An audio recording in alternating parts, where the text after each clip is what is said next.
మిత్రులారా, కేంద్ర ప్రభుత్వం ప్రవేశపెట్టిన వక్ఫ్ సవరణ చట్టం 2025 రాజ్యాంగంలోని అనేక అధికరణాలకు వ్యతిరేకంగా ఉన్నదని, మత స్వేచ్ఛను ఆమోదించిన రాజ్యాంగ స్ఫూర్తికి విరుద్ధంగా అనేక అంశాలలో మత స్వేచ్ఛను సంహరించేటట్టుగా ఉందని అనేక మంది వ్యక్తులు, ఆల్ ఇండియా ముస్లిం పర్సనల్ లా బోర్డ్ వంటి సంస్థలు సుప్రీంకోర్టును ఆశ్రయించాయి.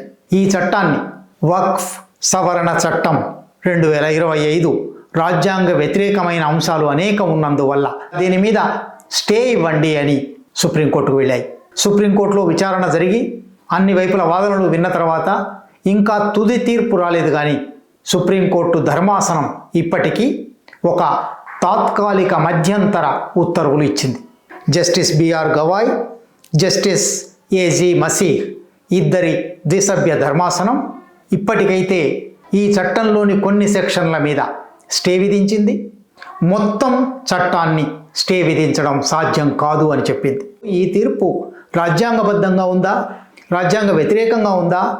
ఇది తుది తీర్పు కాదు. తప్పనిసరిగా తుది తీర్పులో మార్పులు చేర్పులు ఉండవచ్చు.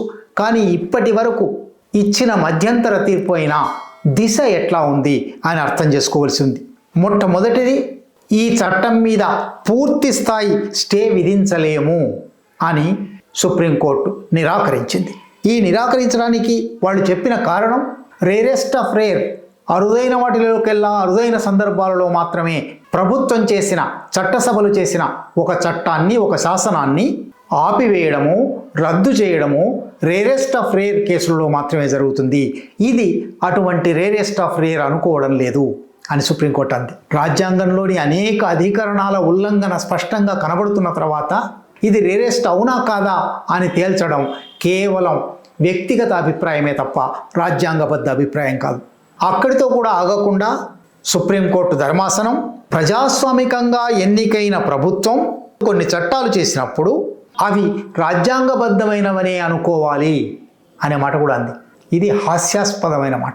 అనేక ప్రభుత్వాలు రాజ్యాంగాన్ని ఉల్లంఘించే చట్టాలు అనేకం చేసి ఉన్నాయి.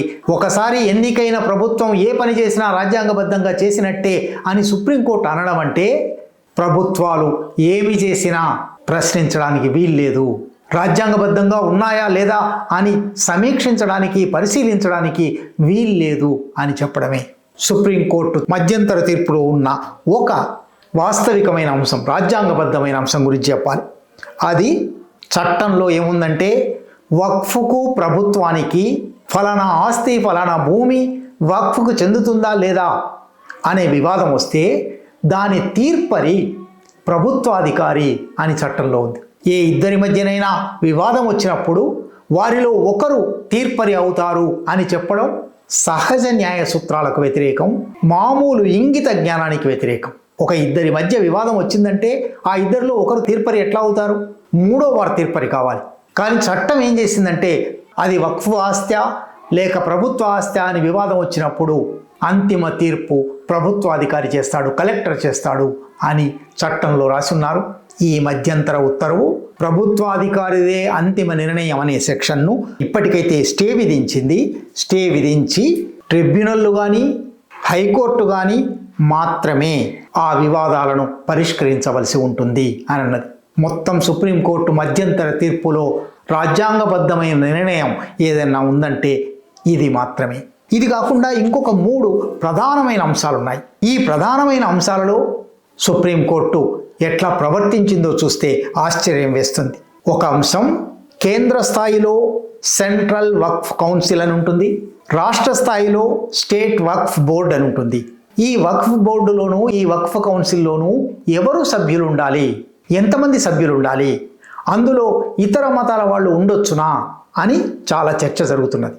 చట్టంలో ఏం చేశారంటే 22 మంది సభ్యులు ఉన్న కేంద్ర వక్ఫ్ కౌన్సిల్లో 10 మంది ముస్లింలు ఉండాలి అని చట్టం రాసింది. అంటే 12 మంది ఇతర మతస్థుల వాళ్ళు ఉండొచ్చును.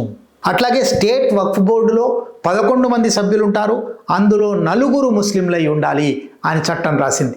అంటే 7 ఇతర మతస్థులు కావచ్చు. ఇది ఎంత విచిత్రమైన తలకిందుల వ్యవహారం అంటే దేశంలో ఏ మత సంస్థ విషయంలోనూ ఆ సంస్థ వ్యవహారాలను మత వ్యవహారాలను నిర్దేశించే అత్యున్నత అధికార బృందంలో ఇతర మతస్థులకు స్థానం లేదు.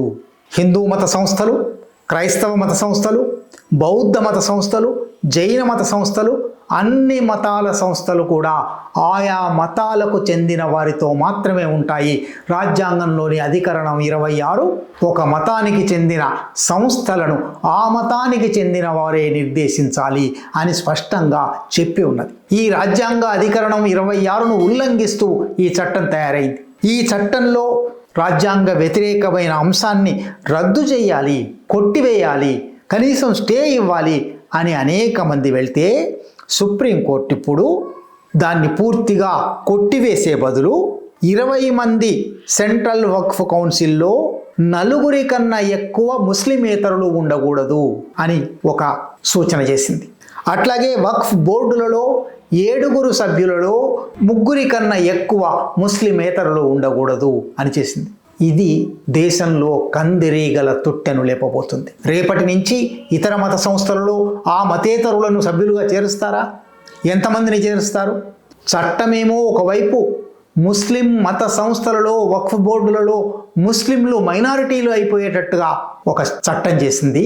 ఆ చట్టం తప్పు అని చెప్పవలసిన సుప్రీంకోర్టు ఇతర మతస్థులను చేర్చుకోవచ్చు, కాకపోతే ఈ పరిమితి విధించండి అని ఇప్పుడు చెప్పారంటే ఈ సుప్రీంకోర్టు మధ్యంతర తీర్పును గనక అమలులో పెడితే దేశంలోని అన్ని మత సంస్థలలోనూ ఆ మతానికి భిన్నమైన మతాల వారిని చేర్చవలసి వస్తుంది. ఇది పెద్ద కందిరీగల తుట్టి అయిపోతుంది. మనందరికీ తెలుసు, తిరుపతి బోర్డులో కాదు, దాని కార్యనిర్వాహక వర్గంలో కాదు, దారిలో ఇతర మతస్థుల అమ్మకాలు జరపకూడదు, ఇతర మతస్థుల దుకాణాలు ఉండకూడదు అని పెద్ద ఎత్తున చర్చ జరుగుతుంది.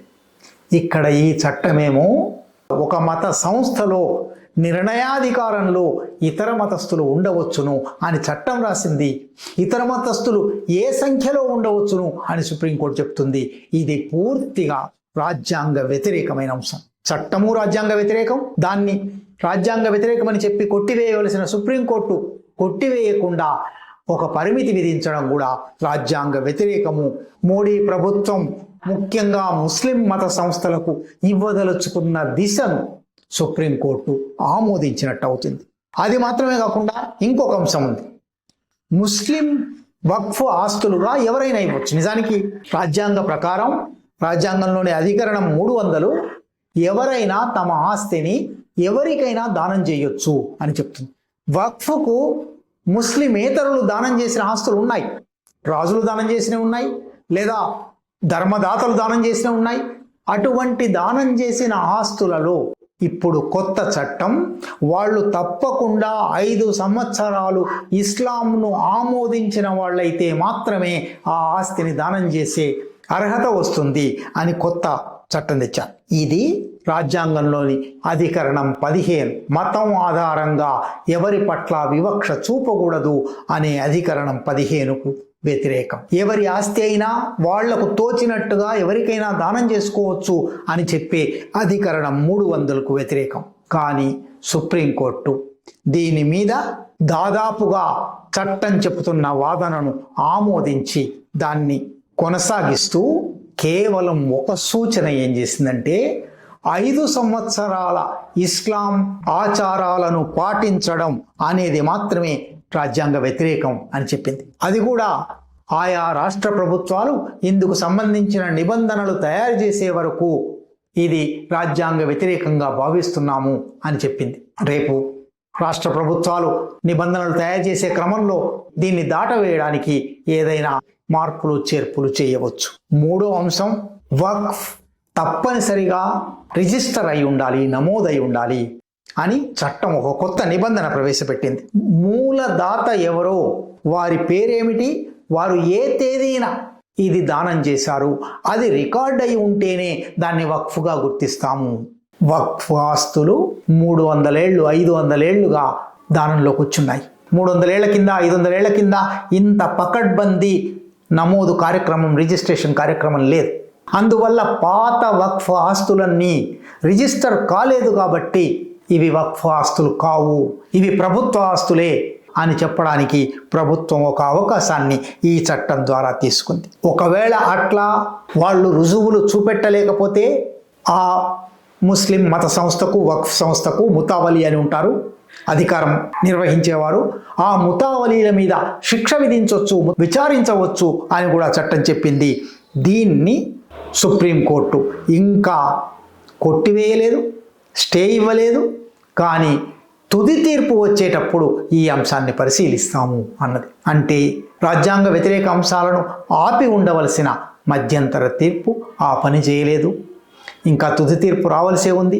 తుది తీర్పు ఎప్పుడు వస్తుందో తెలియదు, కానీ మధ్యంతర తీర్పు దిశ చూస్తే తుది తీర్పు అనేక రాజ్యాంగ వ్యతిరేక అంశాలను ఇముడ్చుకున్న, రాజ్యాంగ అధికరణాలను ఉల్లంఘించిన వక్ఫ్ సవరణ చట్టం 2025ను సుప్రీంకోర్టు ఆమోదించేలా కనబడుతుంది. తుది తీర్పు మీద ఇప్పుడే వ్యాఖ్యానించడం సరైనది కాదు, కానీ ఒక ప్రభుత్వం ఉద్దేశపూర్వకంగా రాజ్యాంగ వ్యతిరేక నిబంధనలను ఎన్నో ప్రవేశపెట్టినప్పుడు వాటి మీద రాజ్యాంగ పరిరక్షకురాలిగా, రాజ్యాంగ వ్యాఖ్యాతగా మాట్లాడవలసిన సుప్రీంకోర్టు మధ్యంతర తీర్పు ఇచ్చినప్పుడు కూడా ఆ అవకాశం వాడుకోకపోవడం విచారకరం.